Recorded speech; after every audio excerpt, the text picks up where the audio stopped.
वफाकी हुकूमत का मदारस रजिस्ट्रेशन से मुतालिक सदाती ऑर्डिनेंस लाने पर गौर। सदर मुमलिकत आसिफ अली जरदारी मदारस की रजिस्ट्रेशन से मुतालिक ऑर्डिनेंस जारी करेंगे। फैसला वज़ीर-ए-आज़म की मौलाना फजल रहमान और सदर आसिफ अली जरदारी से मुलाकातों में किया गया है, जबकि डायरेक्टोरेट जनरल मसबी तालीम और सोसाइटी रजिस्ट्रेशन तरमीमी एक्ट के तहत मदारस को कानूनी तहफ़्फ़ुज़ फराहम किया जाएगा और मदारस की रजिस्ट्रेशन से मुतालिक ऑर्डिनेंस पर जमीयत उलमा इस्लाम समेत दीगर स्टेक होल्डर्स ने इत्तेफाक कर लिया है।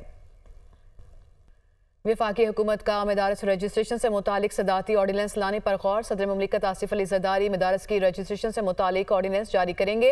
फैसला वज़ीर-ए-आज़म की मौलाना फजल रहमान और सदर आसिफ अली जरदारी से मुलाकातों में किया गया है, जबकि डायरेक्टोरेट जनरल मसबी तालीम और सोसाइटी रजिस्ट्रेशन तरमीमी एक्ट के तहत मदारस को कानूनी तहफ़्फ़ुज़ फराहम किया जाएगा और मदारस की रजिस्ट्रेशन से मुतालिक ऑर्डिनेंस पर जमीयत उलमा इस्लाम समेत दीगर स्टेक होल्डर्स ने इत्तेफाक कर लिया है।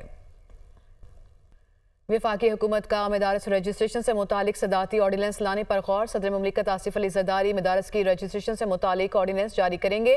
फैसला वज़ीर-ए-आज़म की मौलाना फजल रहमान और सदर आसिफ अली जरदारी से मुलाकातों में किया गया है, जबकि डायरेक्टोरेट जनरल मसबी तालीम और सोसाइटी रजिस्ट्रेशन तरमीमी एक्ट के तहत मदारस को कानूनी तहफ़्फ़ुज़ फराहम किया जाएगा और मदारस की रजिस्ट्रेशन से मुतालिक ऑर्डिनेंस पर जमीयत उलमा इस्लाम समेत दीगर स्टेक होल्डर्स ने इत्तेफाक कर लिया है।